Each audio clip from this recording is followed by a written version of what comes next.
Welcome to Pittsburgh Earth Days, The Dirt Podcast, featuring Grant Ervin, live from the Point Park University Center for Media Innovation. Here is your host, Grant Ervin.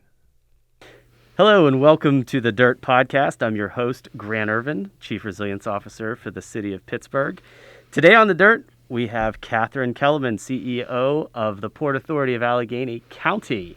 Katharine, how are you doing today? Oh my gosh, Grant, thank you so much for inviting me here. We're doing great. I hope you're good too on the end of a tropical storm day. It is an end of a or maybe the beginning. I don't know. Be. We'll see how long this lasts for us, but it's nice to have the rain outside a little bit and what's been pretty dry times, I think, for the past couple of weeks. So a little bit of a refresher, but I think we're going to get like 2 inches today, which is they're measuring it rain in inches versus snow, which is always a challenge.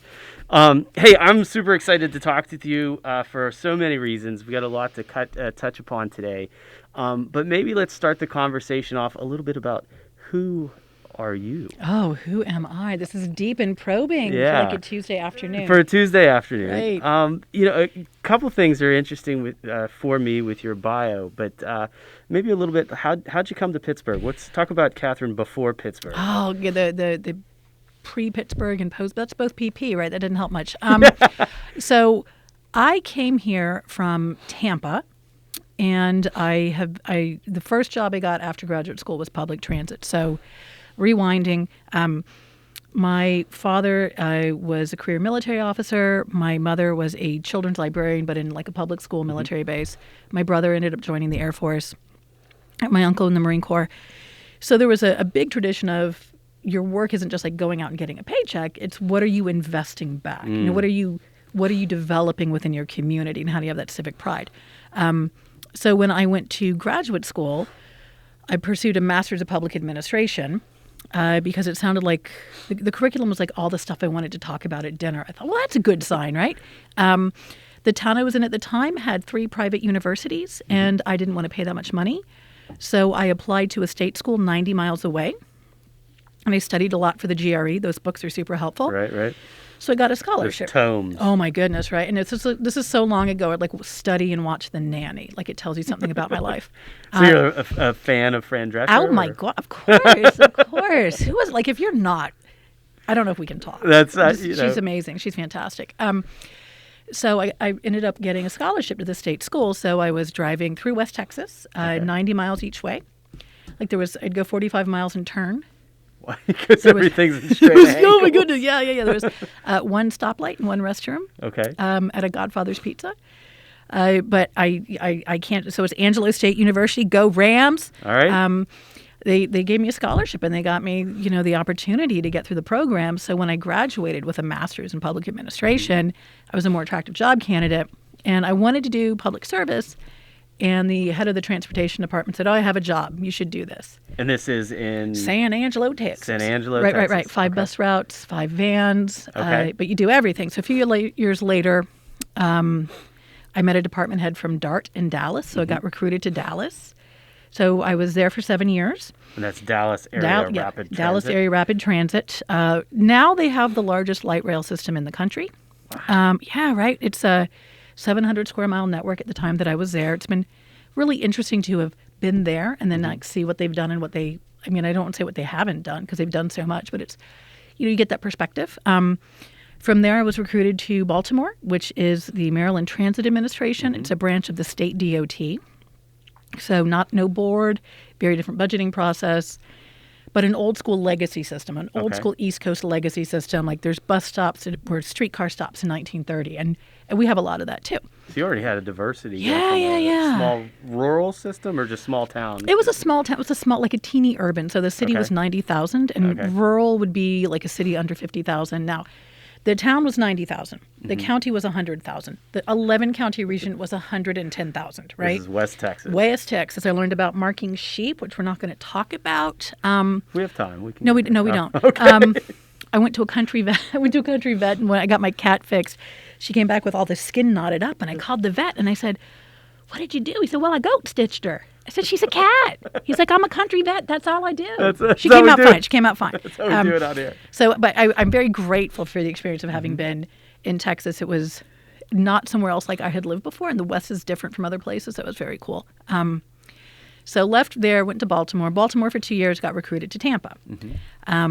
So went from where, big bustling Dallas, and Dallas at the time was a third Black, a third white, and a third Hispanic. And Hispanic primarily Mexican, but also Guatemalan, Honduran. Okay.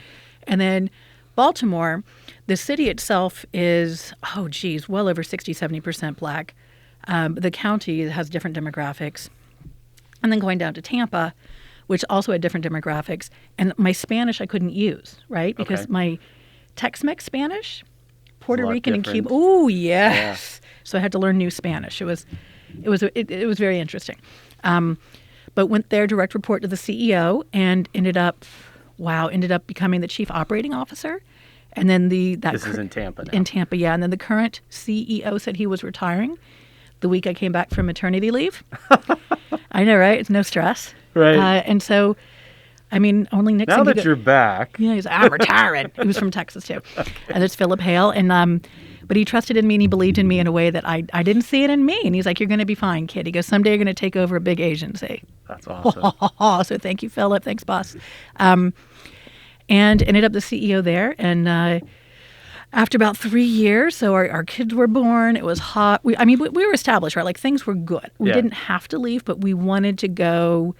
Seasons are nice. I wanted to be able to move to a place that was making more of an investment in public transit, that it was significant enough that people would vouch for it and that people would see it not just as how certain groups get around, but like as the economic engine of an area. So that meant getting to a region where the agency was large enough.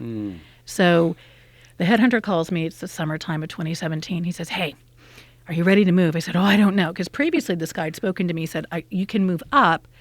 But Tampa was like the 90th biggest transit agency in the country. He's like, you're going to have to get mid-size before you can get big size. So and he was listing off whatever the mid-sizes were. He's like, when these open, okay. So he calls, he goes, it's a big one. He said, ooh. And he said, it's a legacy system, which means it goes back. So it's been like continuously operating, right? He said 4 bus divisions, a garage, a police department, heavy maintenance. And I said, that sounds fantastic. I said, I don't know if I'm ready. And he's like, well, I'm not going to tell you where it is until you tell me you're ready. He says, they want someone who is dynamic and innovative and will change stuff. I said, well, I'm the person that you call. He says, it's Pittsburgh. And I was like, oh my gosh, I would kill to go there. Because, when you're not here, the hype is really awesome. Okay. Right? Yeah. So like the outside perception. Right. And it's kind of like sleeper hype, right? So when you're here, this is all that you've known. And because we still have a high nativity rate, when you grow up here, you are around the people you've known forever and you see them everywhere. And that was very much the case in Baltimore. And I think in many ways that anchors you in your perceptions, and that you're not saying, well, Pittsburgh compared to blah, blah. But this is the 13th city I've lived in. Our address is my 33rd place I've lived. 13th city? 13th. I'm done, man. I'm just done. We put up wallpaper, so this gig better work out, right? That's for real, right? Yeah, not just peel and stick like the real stuff. Yeah. But the quality of life, the fact that it's sort of, it's snuck back up. So naturally people are like, oh, well, I'm a Steelers fan. There was Steel, but what else do we really know? Right. But then you start seeing it's livable. Then you start, but it's walkable too. It's all these other great things. So I came out for a couple of in-person interviews, and what really struck me was, you go to Seattle, you're like, oh, Seattle's great. Everyone in Seattle loves their neighborhood, right? They love and they'll do all the civic stuff, but their concept of a bigger city does not exist. And there's other places you go that people love the experience of that city, but they're not really connected. And they're not grounded into it. Their roots. There's not roots. And I think there's a lot of post-1950s urban development where your life exists that you leave your house via a garage. You dock into your car, and your car goes through this little way and docks into another building. It's like, and you don't have a life outside of where are you driving to? And those experiences. Yeah. But here, I didn't get that. People loved their neighborhood. People loved their city. Everyone called Port Authority Pat. I was like, I'm going to have to look up on this, right? So, but people were really positive about it. So I will say, my second interview, I was walking over to the building, and so I stopped at the Dunkin' at 6th and Grant, and there was a guy in front of me, who was just reading his phone. I said, "Excuse me, do you live close to Pittsburgh?" He's like, "Yeah." I said, I'm thinking about taking a job here. Can I ask you some questions?" He goes, So you start interviewing yeah, people. yeah, That's shakedown. Cool. But he says, I have some time. This hey, guy's, buddy, come here. Right. So this guy's name is Drew. I don't know his last name. He says, "I have some time." He sat with me for like 20 minutes. And you didn't even have to buy him a donut. No. He had his coffee. I'm like, we were great. That's a smart move. Had he already paid? No, we were in the line to go. So we were chit-chatting, smarty pants. I would have paid, but it was done. So what do you have to say? So he loved it. He said, no, he was in Upper Sinclair. And of course, being from out of town, I was like, oh, Upper Sinclair. Yeah. But he was talking about, there were really good schools that either he or his spouse were from here. So they had some family, but the other one was not. And they had made the choice to come here because it was a place where you could raise your kids without feeling like the only reason you were there was to raise your kids. Like you could still there were still cool things for the adult side of you as well. And he was listening I was coming from Florida schools and this guy's kindergartner was in chess club. Like that was just crazy. And I figured, you don't get to see a city a lot when you're interviewing. And professionally I was super, super, super excited about the opportunity. It was... it remains, the bones of a fantastic American system. We've had transit here since 1859. Right. Cannot say enough good things about our elected officials and how supported they are for transit. Of course, they start with Rich Fitzgerald, right? Because he personally vouched. When I came up here house hunting in December, he took me to every Christmas party. Grant, we went to 7 parties. So he put you on the circuit. Oh, my God. We went from the This is post-selection? Yeah, after that, ex-post signing the contract. He said, some people want to meet you. So it wasn't part of the recruitment? No, thank goodness. I would have been, I met like 1,000 people. Like we were in the Mon Valley, we were at the steam fitters, we were like, it was just everywhere. But to be brought in, or to, hey, Governor, this is Katharine and she's running the transit agency. I mean, that level of identification and support for transit is transformative, right? It's a belief that we are important enough to take the time investment from people that we find important. One of the things I'm interested, you're also a planner. Oh, I am. Tell me about that experience. I mean, the MPA, I went to public policy school myself, but you're looking down on me now, aren't you? No. I'm public administration, whatever. I'm looking up. I'm a proud graduate of GISBIA, the Graduate School of Public International Affairs. Yeah. And also I work in the planning department. Right. So tell me about that role, about being a planner in a transit agency. That's number one. But number two, you've had this amazing arc of experiences from these different types of cities. And how does that play into kind of your lens, if you will? Well, thank you for that question. I had a boss in Dallas named Tim Newby, and Tim moved me into a management role. But when he did that, he said to the folks it had been my peers that would now be reporting to me, like we're still the same team, but it's someone else signs a timesheet.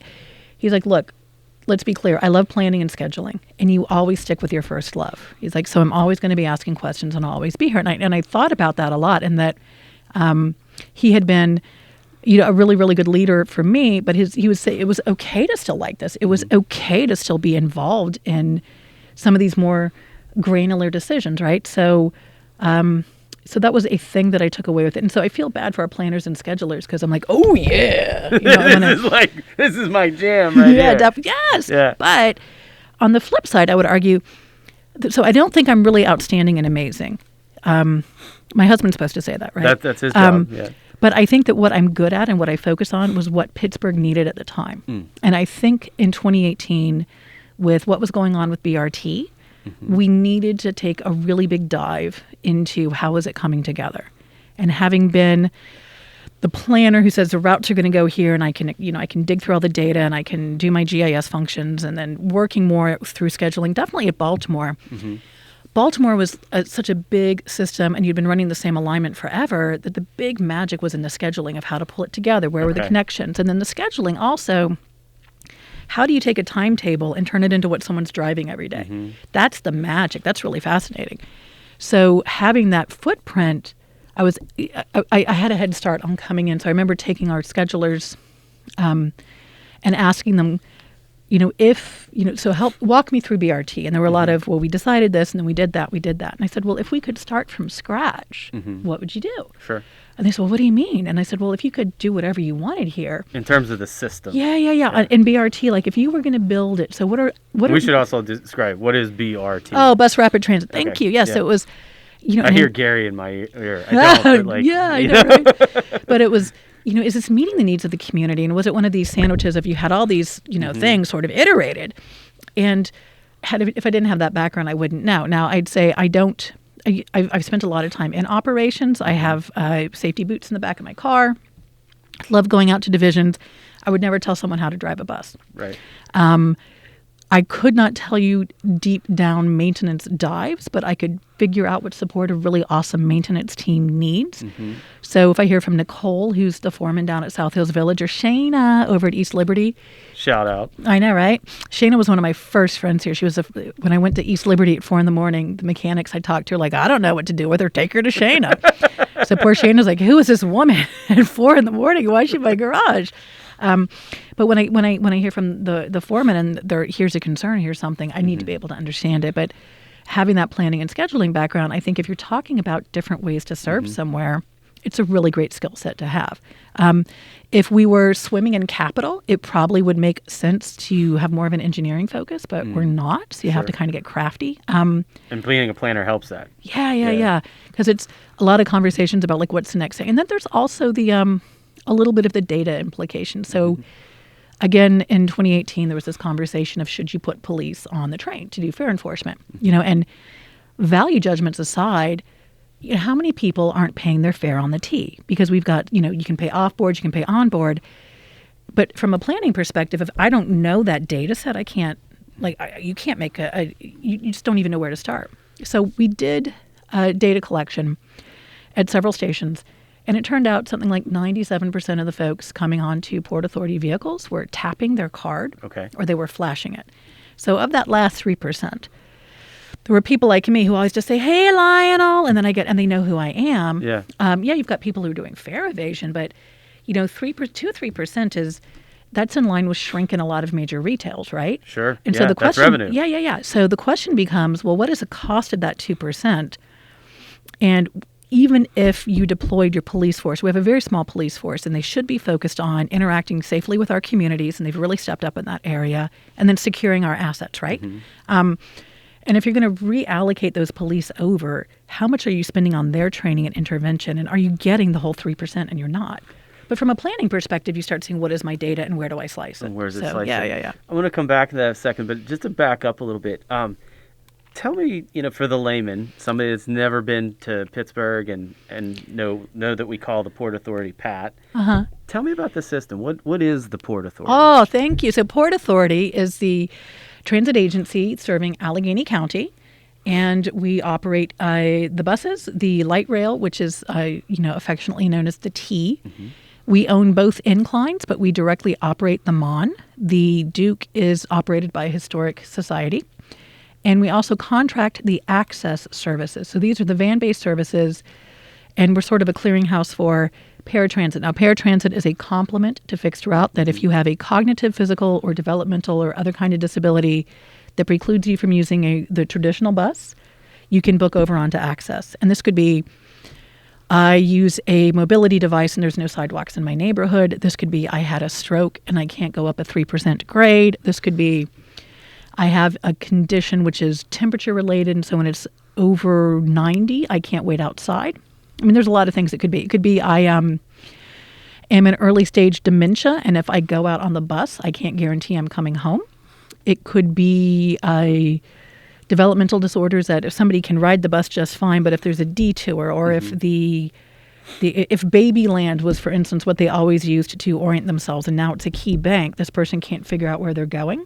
So it's a pretty big umbrella, right? And we contract that service. So we have several brokers who handle all of that. So that's Port Authority. We are 2,800 employees. We this year will have about a $490 million operating budget, about $130 million capital. We pre-pandemic we're carrying about 200,000 bus passengers a day, and about 25,000 rail. The incline's anywhere from 1,600 to 3,000. And let me clarify. I say passengers the same way that you talk about a car going through an intersection. So like if this intersection right here today there's 10,000 cars that come through it. I don't know how many are someone who forgot their keys and went back. Right. So I'm saying discrete incidences of passengers. Okay. We are, or were, the 25th biggest transit agency in the country, but the 15th busiest bus company in the country. We're big stuff. Big deal. We are. What when you came? That's super helpful to kind of just lay that out. I think like it's a lot of people just associate Pat. I'm going to call it Pat. That's okay. With buses or the mode that they're choosing, right? Like they're thinking if you're in the South Hills, it's just about service. It might not be about bus. So it's super helpful, I think, to level set like what is the system, right? But let me, if you don't mind, I want to go a little further with that because yes, we are the provider of the service, but as a recipient of we have federal taxpayer dollars that come in, state taxpayer dollars. Normally, about 20% of our budget comes in from passenger fares. We do some advertising. We have some other sources of income. We're not just a transit agency. So, for instance, so much more. Yeah. So our small business program, disadvantaged business program. Absolutely. We've expanded that, but that's been instrumental in getting smaller businesses, a toehold to be able to move and compete with larger businesses. Because when we do public procurement. As part of your supply chain. Yeah. Well, supply chain, but also like Next Transit, our system plan that we're wrapping up.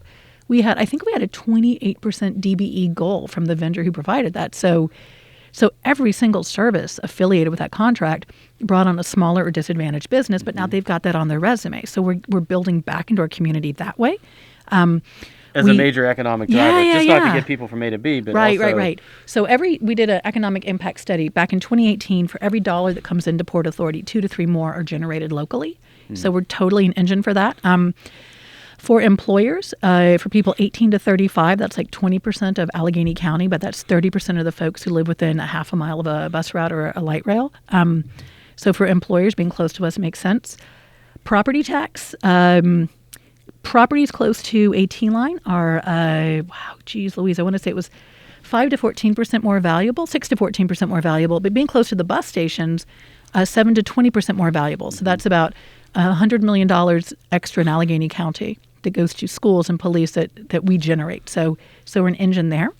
There's a lot of mortgages and a lot of college educations being paid for from Port Authority. Sure. And then you look at, we make life possible. So yes, we provide the connections and that's our ridership, but there's so much more that we do with this. And we're a big budget. So for instance, if we decide to electrify, so we're buying electric buses, the charging infrastructure that has to go in to support a fleet of 720 buses can support a lot of cars and other vehicles as well. Certainly. Yeah. So it's not just a ridership. We have a really, really big impact. What were things that before you came here, or as you were on your way here, that you were like, oh, this is going to be an opportunity, versus when you got here and you were like, oh. Were there things that you had in mind, the visions on the drive-in or the flight in? Coming through the Fort Pitt tunnel. Coming through this is what we're going to do, and then you hit reality. So I'll turn that around, but if it was my first gig, and clearly if it was my first gig, I probably wouldn't have gotten hired. Moving into that CEO role prior to coming here, I spent more time thinking about what kind of leader did I need to be in Pittsburgh? So you are who you are, right? My mom always said, never take a job you need. And I said, well, that's silly. We're not independently wealthy. She's like, no. Just interview, just be who you are, and they'll pick you. So since grad school, every job I've taken, someone has called me and said, I think, yeah. So when I interviewed, that's who I was. And I really desperately wanted to be selected for this because I thought the city was fantastic. I thought the support network was fantastic. I still like snow. I know, Colorado kid. Right. But I knew if it didn't work here that there were other cities, right? There were other opportunities. Just really, really was interested here. And I say go with your gut when I talk to folks about jobs, and it just felt like a really, really good fit. So I spent more time thinking about what did Pittsburgh and Port Authority need from me, and how do I get in that headspace? When I got here, we were doing about 190,000 trips a day on bus, and I had a lot of questions about things. And someone said, look, 190,000 people a day aren't wrong. And that really struck with me was... Meaning they're making the right choice? Well, that we, if we have somehow managed this long serving 200,000 people a day in our top 25 agency, give that credit, right? Sure. Because I think, you come in as a new leader and it's really easy to, but you probably see this with somebody new comes into council, or I get a new board member and that person hasn't been there for that arc of development. They haven't seen how much you've grown in the previous... They don't know the starting point. Yeah. So you're still judging yourself from that starting point, and they're like, well, what have you done this week, right? So I sensitively, that's not going to inspire anybody to want to work with you. So when this person was like, 190,000 trips a day is not bad, I was like, what? We are doing a lot well. We're doing a lot really, really well. There's a lot we can do better. And the greatest gift I had coming here was the folks who work at Port Authority, and how many... The people. Yeah. How many people were so committed to doing well, regardless of, not having had raises, not really having had training opportunities. I'll use our Chief Human Resource Officer, Inez Colon, had been here 15 years before I started, and her predecessor resigned. He retired. It was time for him to retire. He said, "I love what you're doing. I'm tired just listening to it." Right. And she didn't apply for his position, so we did a recruitment. We brought people in from everywhere, and she was our interim. And I spoke to her. I said, "Hey, do you mind just kind of not just warming the seat up? That sounds bad." She didn't want to apply. I wasn't going to push her. And finally, she said, I've gone through 2 or 3 other CEOs, and I've gone for this, and I haven't gotten it, but I think I want you to consider me. I was like, "Job is yours, Inez," because we had interviewed, and I knew that she was head and shoulders much more qualified, more competent, and she already was plugged in, and she has been blowing the doors off the place. I mean, within a week of starting, we were doing ban the box. We got rid of salary history. She's done amazing things with our training department. She's just improved so many things, and Inez was here just waiting for that time, right? Right. So, to have somebody to believe in her. Yeah. Sure. Or like our creative director. So we just weren't doing a lot of focus on creative stuff. So our creative director now, I say, "Hey, go fix this." I'm a little more colorful. Right. But the product that's come out, I mean, look at you have the trust in it. Yeah, like the Juneteenth bus, I think, looked fabulous. Remember our St. Pat's bus in the first year? We had like 2 weeks to get that together. So very selfishly, I'm so lucky because we have such fantastic folks here. And then the folks, again, beyond just in Port Authority, the people here, like, I wouldn't have been on a podcast with a resilience officer in Tampa. I mean, Tampa would be underwater by this point. Right. I'm joking, but the community itself too, wanting us all to be successful. Right. Now, clearly, I think there's observations I have as an outsider of, hey, I would have thought differently about that. I've learned an awful lot about, Pittsburgh's history from Smoketown and like the second black capital of the U.S. through the 50s, and then what happened and it's ongoing with urban redevelopment and fracturing communities. And as a transit agency, we support a lot of those decisions by where we run and what we've done. And that'll be good enough for a bench, but this place gets a shelter. Right. So I think we have an opportunity that we can help reinvest and build that back up. But at least there's a sense of willingness to work that. on and to do some of that introspection and say we need to do better. That's awesome. Maybe a little pivot towards this. I mean, the role of leadership is so critical in any public agency, in any agency. How from a management standpoint and a leadership standpoint, which I think the two are different, how has the pandemic influenced you in that regard? Whoa. I mean, if a leader has not been influenced by the pandemic, I either want to hear from them or I never want to hear from them. I think it's... So I'm going to give you a whole bunch of different expressions. So the world we saw on March 13th last year is gone. It's gone. I had, coffee with somebody at the William Penn that morning, and it was emptied out. And then I had like a late evening thing where I saw Aradna Oliphant. So hi, Aradna, who's also amazing and a wonderful reason to stay here in Pittsburgh and a huge advocate in growing our city. Head of leadership. Yep. So it was like me and her and 2 other people that evening at the William Penn, and everything closed that weekend. Like you could see it was winding down. That world doesn't exist. I think the challenge for us as leaders, but managers. So as a challenge as leaders is to be able to look at the world we see and not react to the world we remember. Does that make sense? Yeah. And I don't know what the world we see looks like now. Because you have to be able to look beyond the horizon. Right. Well, and we're creatures of habit. Like I know that this is going to happen. I mean, I'm a parent. I pretty much know that when my one child walks in and he's quiet and then I see him inhale, he's going to burst into screaming tears and say, "My brother hit me," right? Like, right. These things. He has a pause. Yeah. Oh, it's a wind up. Yeah. You know that pause. Yeah. So we're all creatures of, well, this is this. And a lot of planning, is based on repetitive behaviors. Like if I do X, I'm going to get Y. That's all out the window. So I would say in the pandemic, there's the world we see today, and it's going to change in the next couple of years. My husband is one of these folks who says it's a 3-year pandemic. He's like, this is going to take us 3 years, and we're going to sort of kabuki through this and see what we get. So I think that's one thing is, are you reacting to the world you see today or the world you remember? And I think we'll use remote work as a great example of that. Sure. So transit is built on people who work 24/7. The operators are coming in at 3:30 or 4 in the morning. We have 3 maintenance shifts. So there's like the 7 o'clock guys, there's the 3:30 guys, and there's gals too. And then there's a midnight shift. We're always working. And our maintenance folks are always on the phone. And so like... There's a lot behind the schedule. Oh, my goodness. Yeah. So... So if your operator is going to pick you up at 6:15, right, and then you're going to get on another bus at 7, that operator's already done a couple of trips. So that operator maybe showed up at 4:30, clocked in, got the eyeball from dispatch to make sure the uniform was appropriate, that they looked ready for work, so on and so forth. And then that operator is going to go out to her bus. She gets probably 20 minutes to do a pre-inspection to make sure everything's safe. Does the wheelchair ramp work? And do you have wiper fluid? Why is this important? In February, you need wiper fluid. And if your bus doesn't have it, you're going to go to the next bus. Right. Do we have enough buses ready? So in order to make sure that bus was ready at 5 o'clock, we have folks who've worked in the midnight shift as servicers who've been cleaning up, and we have other folks who make sure are the fluids topped up. If somebody said a brake light wasn't working or a flasher wasn't working or a mirror was broken, did we pull it over and get it fixed? So there's like this big ramp up, right? There's a symphony of activity that's happening just before you're getting picked up. Right. And so the sweet spot for a lot of transit is 5 to 6 a.m. for management, and then they're done by 3 or 4. Even if we have more people riding in the afternoon, it's all that work in the morning that makes the afternoon happen. And then in the evening, the buses start coming back and get refreshed for the next day, right? So those folks were in every day during the pandemic. And I think we'll probably look back and see a lot of ink being spilled on when you tell someone to come to work every day, but then you tell them not to do anything else. What kind of risk mitigation are you really looking at? And if folks are coming in every day and fixing buses or coming in every day and driving, and then, those admin people aren't at work. Well, they are. They're working remotely, and it's a pandemic, and we want them to work remotely. But on the other hand, you want to see them at the office, because why should I come in every day if you're not? Right now, these are different jobs and they have different perks, but that's a very basic thing to say. So we had folks who were coming in all the time, and how were they being protected, and were we doing enough stuff to protect them? And I think we had a lot of those decisions going on. I'd say the pandemic didn't break anything. It showed us what was broken.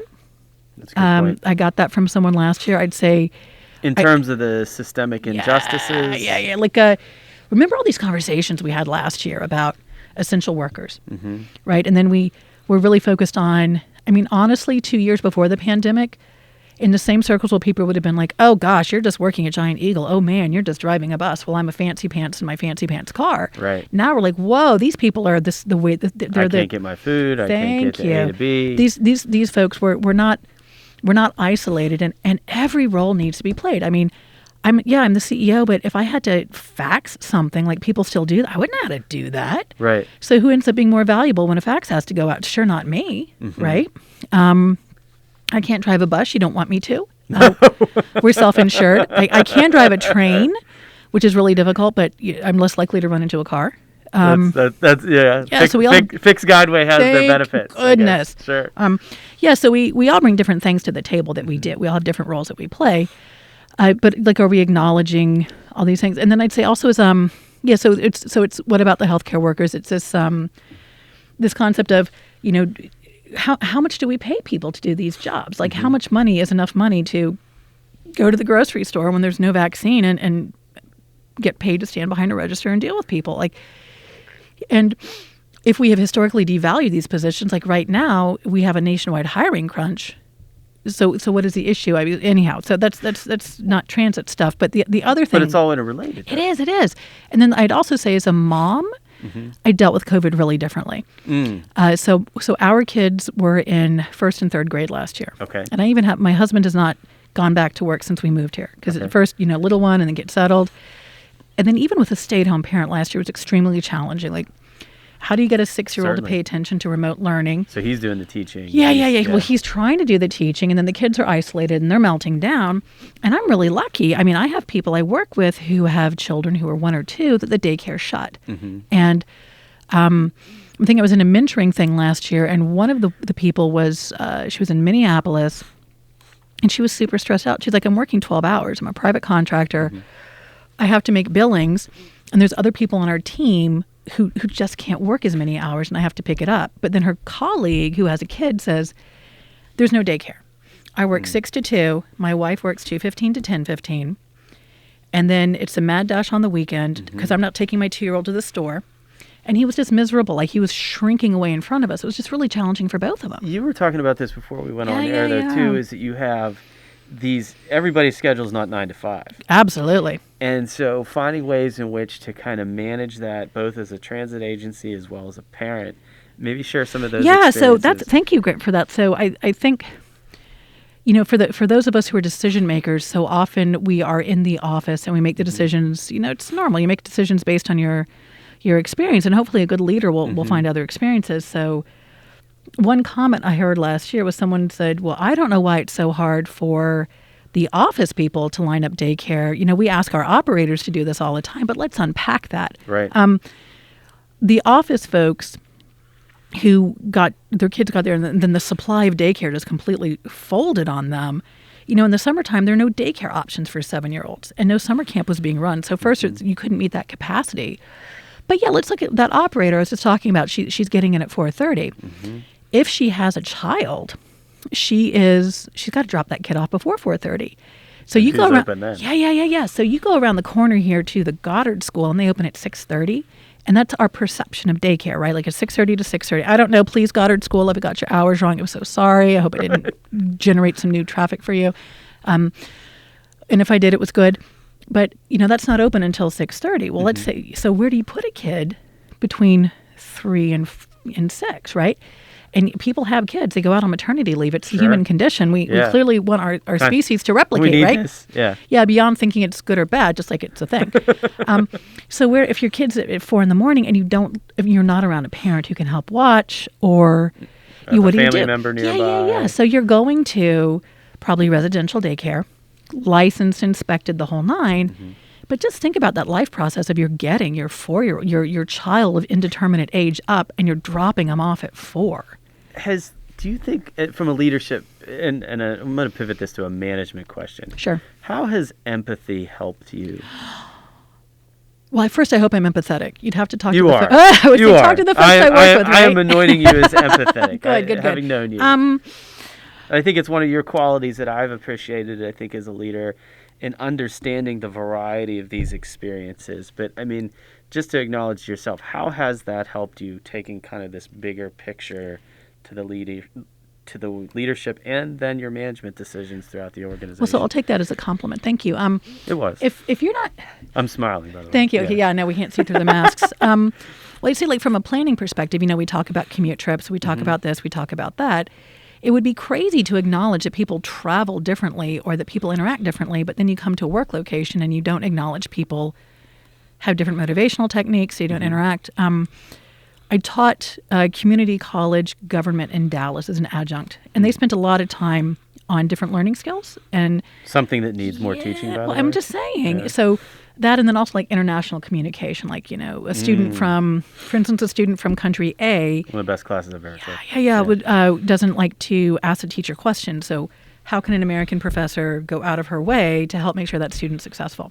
Versus a student from country B that's used to yelling at the professor, and how do you not choke that student, right? Right. But them yelling is actually a compliment. Oh yeah, right. How do you, we're not going to implement that. But it was also like, some people are visual learners and some people are iterative. And I was a Taekwondo instructor. I know it's been a while. That's a whole different. I know, right? Topic. Double nunchucks, man. Yeah. It's that's the part 2 cast. It was very awesome. It was very awesome. I would, you have to learn that some people learn this way, some people learn that way. So those are good skills to bring into management. I think another one too is, there are bad people in the world, but I don't know a lot of comic book evil people. Now, I know in our politics right now, I could talk to friends on either side of the argument, and they would point to someone on the other side who is comic book evil. Right. But in my daily life, I don't know a lot of comic book evil. And so I'd say, like, in a big organization, what's the Pittsburgh term, jagoffs? Like, there's always a jagoff. But every family, every circle of friends. Yeah, there's always that one. There's that one, right? But there is some motivation there. So like when my youngest kid is not a jagoff because he's fabulous and perfect and precious in the eyes of God and everything. Right. When he's doing something that drives me crazy, he's being rewarded and motivated for that behavior. That doesn't change when you grow up, right? And so what has your agency done historically to reward or encourage good behavior? Have you given folks the opportunity to grow? Do you have a track record where people can be trusted to do good work? One thing I really take away from here is the perception that we've had so much churn in the top office at the CEO level. there's other agencies in the country who've had a lot more churn, but for the folks here at Port Authority, there's a strong feeling that we've just really gone through a lot of leadership.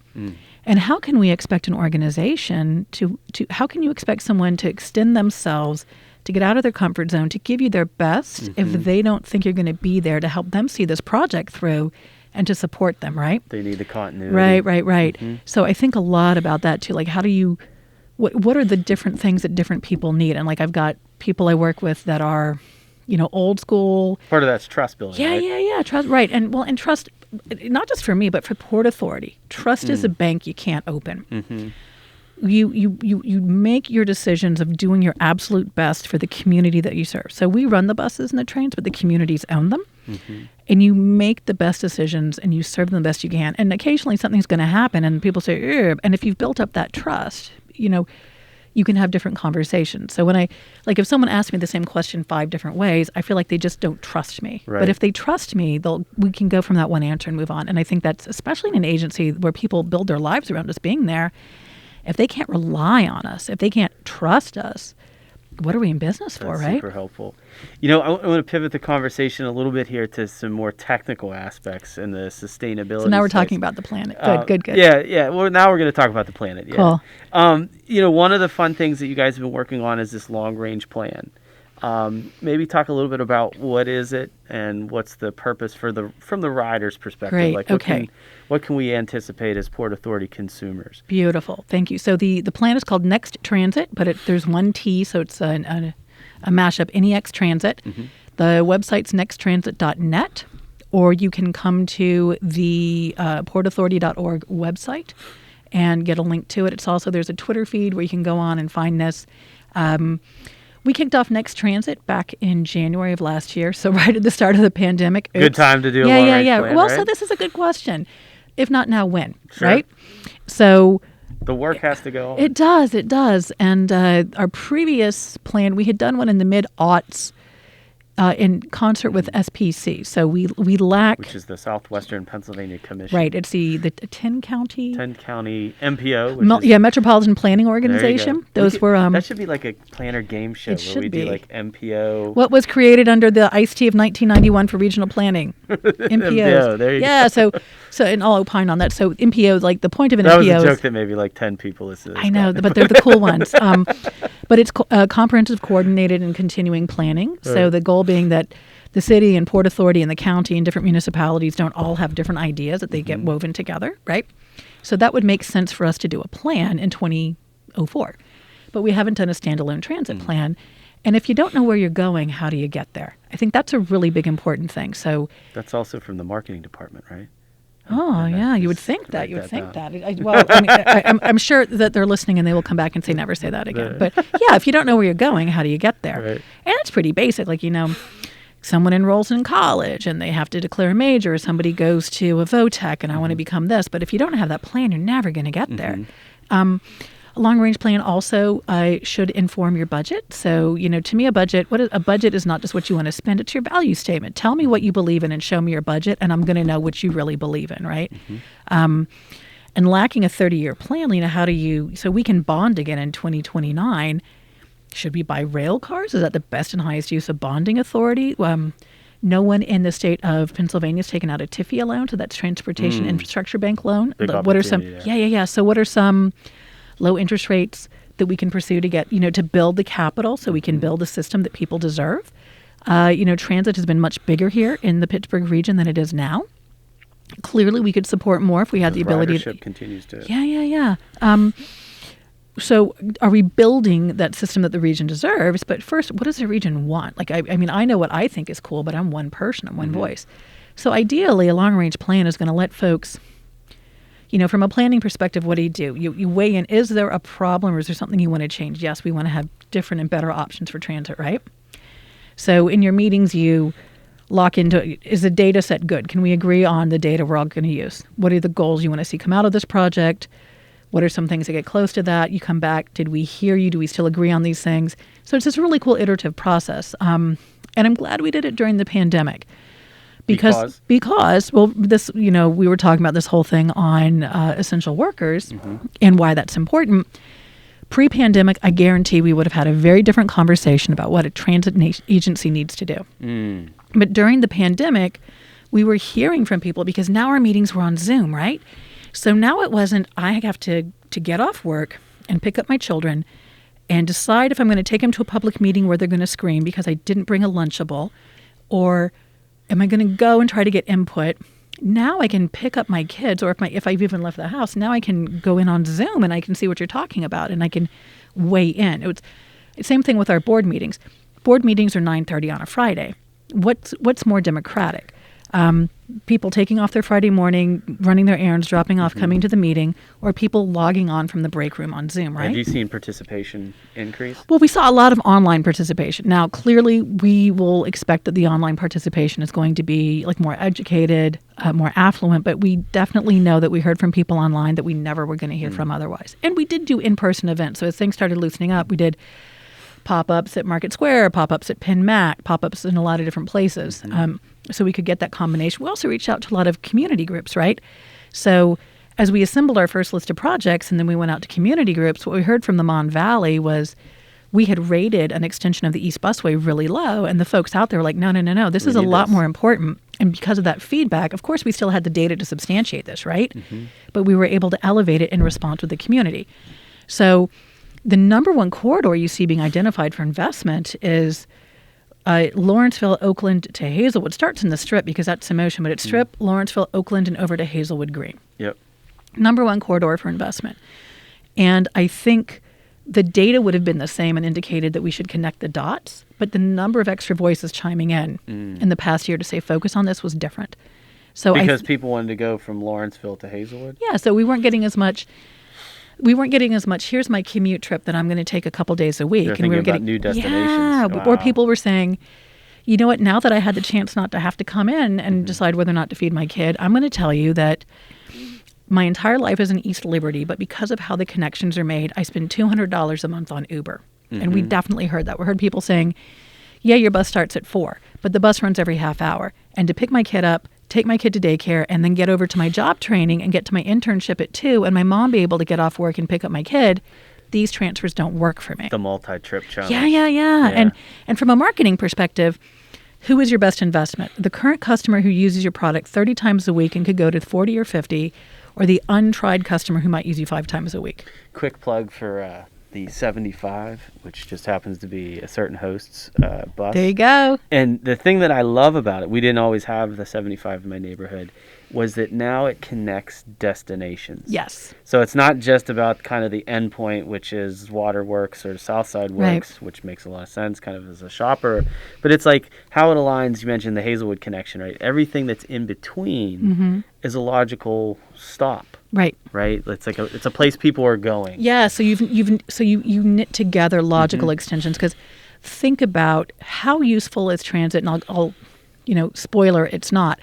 How useful is transit if you wait for half an hour at a street corner to go to your grocery store, but then the bus to go back the other way is coming in 15 or 45 minutes, right? So now your shopping trip, unless you're speedy, yep, you have to be able to get back out there at 45 minutes out. But you have to, can I buy, it's summer, can I buy chicken? It's winter, can I buy this? How many bags can I carry on the bus? It's such a hassle. I only want to go 1 day a week, but now I'm going to spend all this money and I have to carry it. That's not useful transit. Useful transit is the bus is every 10 to 15 minutes. Frequency. And it's so easy to get to the store, and it's on my way home that I can jump off at blah, run in, get the stuff I need for a day or two.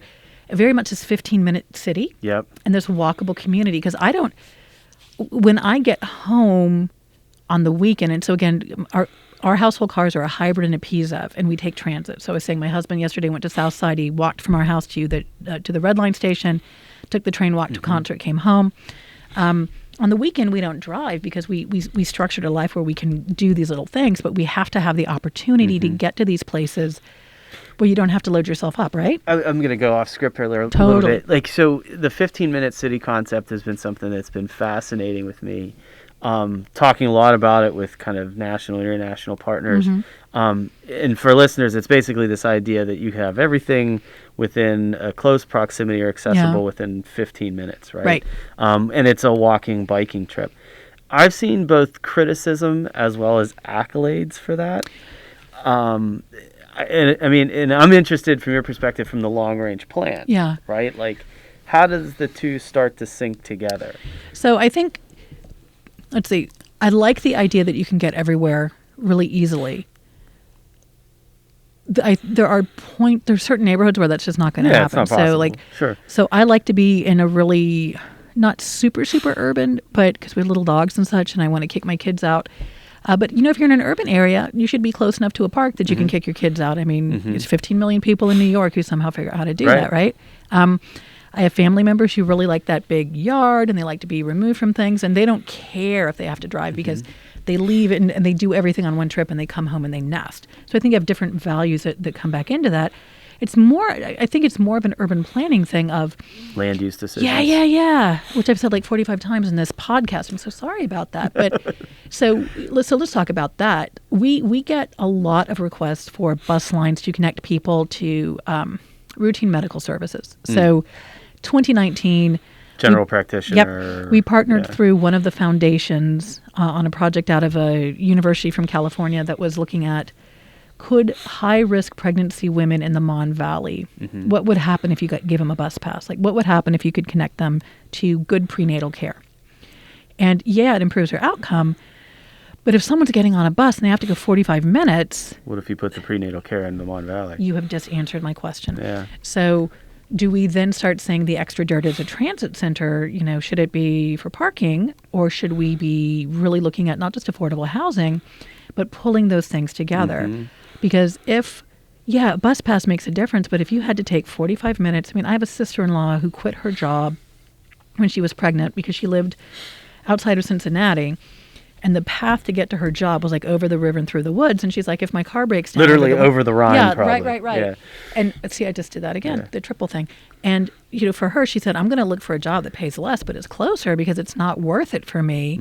And if this is what somebody who's got a car is going to say, why should a transit person not have the same options? I've seen it in my own neighborhood a little bit, how it starts to play out. We have, I might have said this on a previous episode, we have a small business district that is now, by my rough calculations, 90% occupied. Oh, that's fantastic. In arguably the worst economic conditions in the 15 years plus that I've lived there.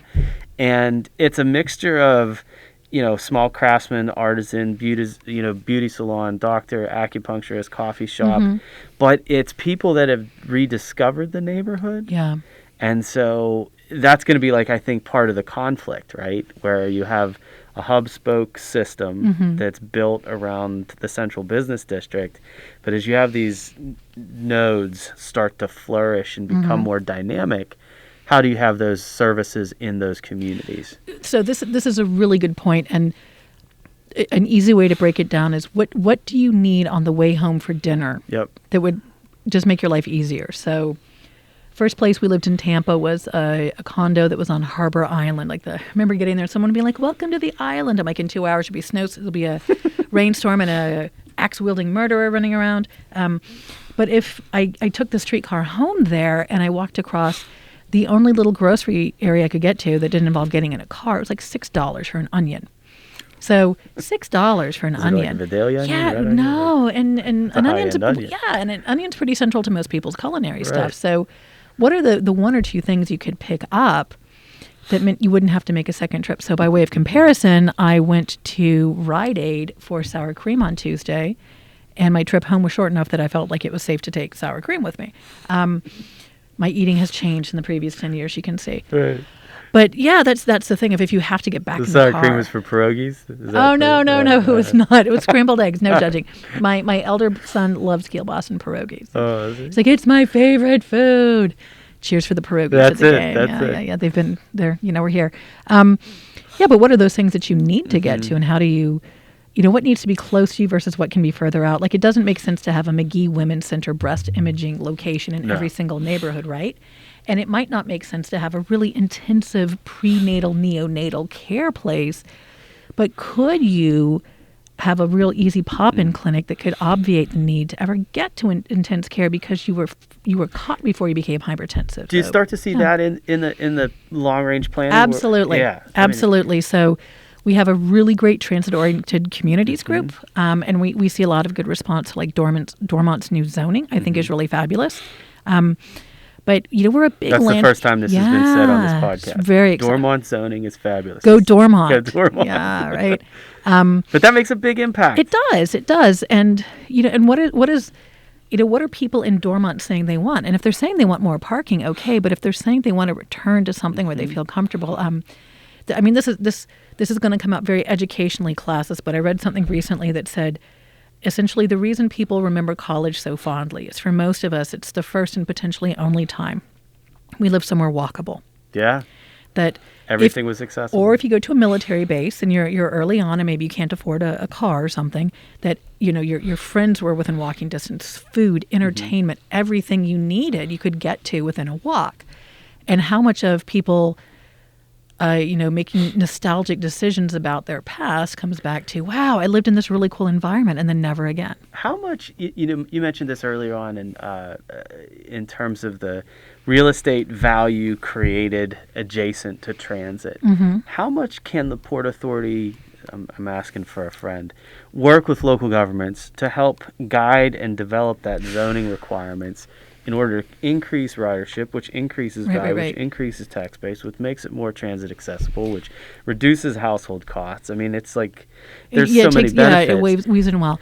So I would, we have a really broad scope with our team right now, so we're talking to a bunch of municipalities, but if there is anywhere that's saying, hey, how could I? If we can't answer that question, we can plug into groups like Railvolution, Transit for America, places that are strong and deep in that research, and then can connect them to either other municipalities. Like there's a lot of information which is available before the step of hiring a consultant to tell you stuff. Sure, it's already out there. Yeah, but you're not going to know that. I mean, if I wanted to ask a question about, stormwater runoff mitigation in a post-climate change Pennsylvania with too much rain, I would have no clue. But if I called over to PWSA, my friend Will Pickering would be like, oh, yeah, I can connect you to something. Make that happen. So if we don't have that, we can connect to where those decisions can come from. It's we're coming up on time, and just a couple of quick questions here for you. You mentioned one of my topics here, climate change. Yeah. I remember 5-10 years ago when we were having this conversation about the environmental impacts. Transit was top of line, right? And so that issue of reducing vehicle miles traveled, of getting people out of their single occupancy vehicle was, probably I would say job one or like one of the top things. But there's so many new tools and techniques that have come out there. The advent of new technologies like electric buses, of micromobility. How do you see that starting to kind of play into this space? Technology adoption, addressing climate, I think there are many different ways it weaves in. Something else from the last year, we definitely hearing a much more holistic sense from folks on climate change. So people are talking to us, maybe I don't take transit, but how can I support you electrifying vehicles? And honestly, there's a noise impact too. These vehicles are very quiet. So you consider some of our very, very busy neighborhoods, having folks being able to be on a quiet bus is transformative. Or we have, Wi-Fi on every vehicle. Now, it's tragic to say that we have Wi-Fi and kids can use that, but that's a technology thing which is there. I think there's also been this sense too of looking at our suppliers, like what can we ask them to do because we have a big purchase. Light rail is already electrified, so are we looking through our light rail line and making sure we're not bleeding unnecessarily? Are we looking at as a train comes into the tracks and starts slowing down, that can generate some storable electricity. What are we doing about that? Are we looking downstream to who we purchase our electric from, and we're encouraging them to be as green as possible?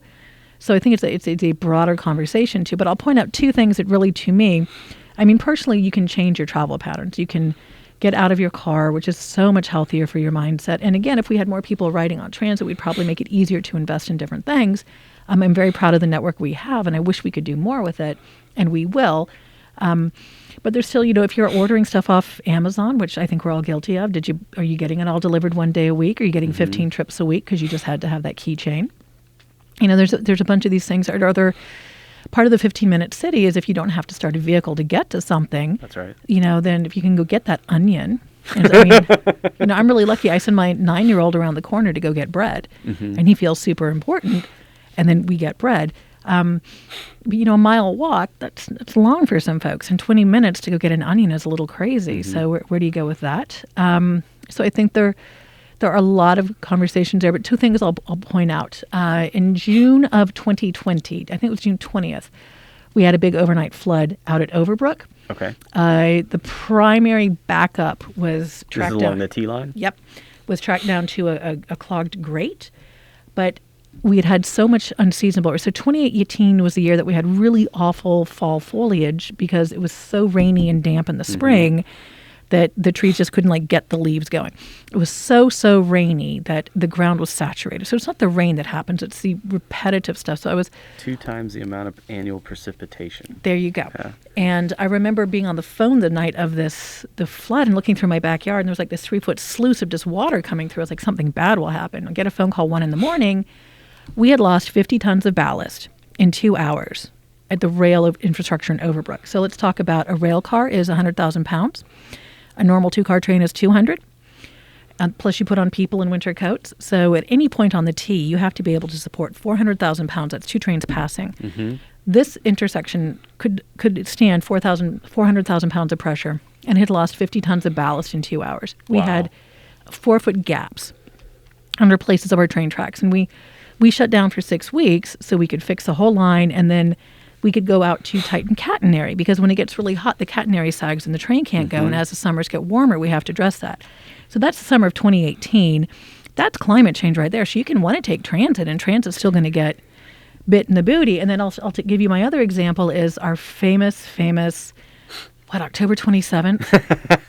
2019. I thought we were going to get through a whole conversation, but all right. Yeah, I mean, I will say the Halloween costumes that were sinkhole bus was really impressive. The best. Yeah, and the Overbrook donuts, but that we had an entire intersection that kind of went boop. Yep. So it hits us on both ways. You can ride transit and mitigate climate impact, but the climate has already changed. It's already changed. And what can we do to keep those impacts manageable so you can still live your life? Those are some real world examples. Are you starting to develop, and we're having this conversation in the city right now, where this fall we'll release a climate adaptation impact analysis? Oh, no, I want to copy yours. Can I cut and paste? You certainly can. And, it's interesting. And but have you started to document them, or are they just anecdotal at this point? At this point, they're anecdotal. I think now in transit, we definitely know that like a heavy snow or heavy rain day, we have lighter ridership.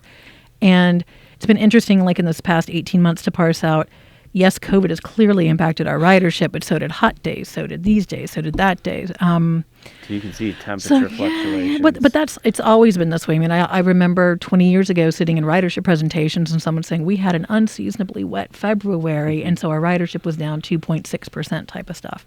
Because if people don't want to go outside of their house, they're not going to take that discretionary trip. So then you start to see it not just on the capital side, but on the operating side too. Yep. Wow.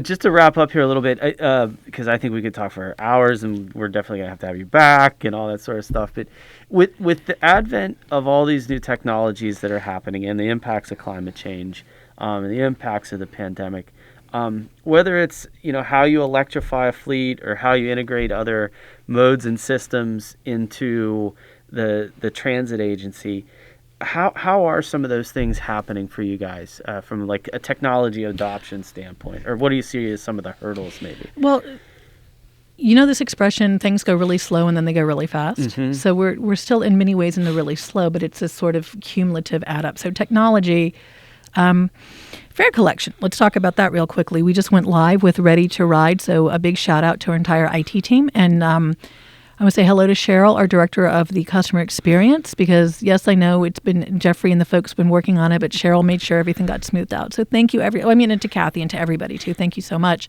And all these folks who I'm going to get later, I'm going to hear that I didn't say thank you to them. It's been so much big effort, but now you can pay on your phone. But why is that cool? 84% of our folks have a smartphone. And if you have a bank account, you can transfer over your Connect card to your phone. And so now you can do everything automatically. We can push out changes immediately.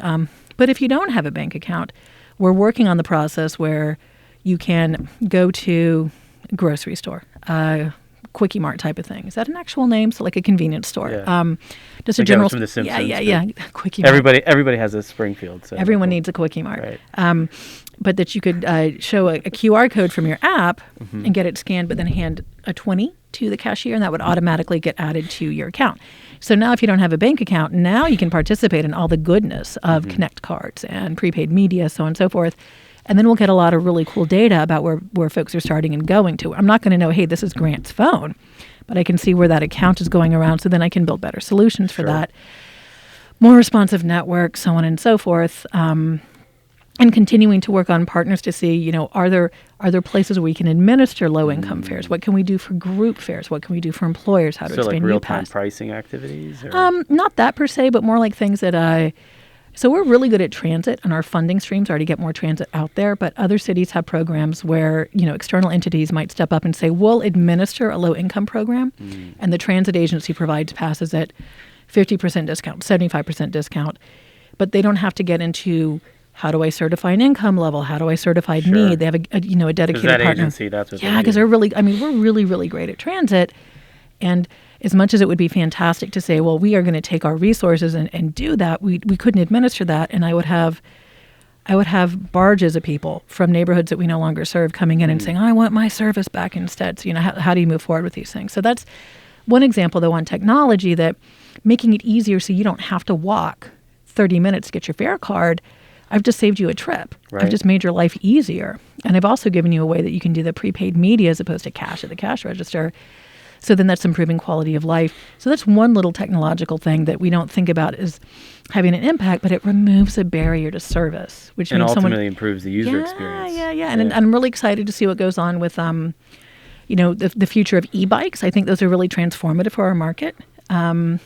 And, we're all rowing in the same direction. So it's cool to see these new things come out. It is pretty awesome, too. In the last couple of years, I have my colleague, Karina Ricks, who I know that you work a lot with. But between yourself, Karina, Christina out at the airport also, just a quick plug for there. We've seen a dynamic shift in the mobility space in the region because of your leadership, of the three of you, and the leadership that you've provided. And I think that's absolutely dynamic. Put women in charge, man. It helps.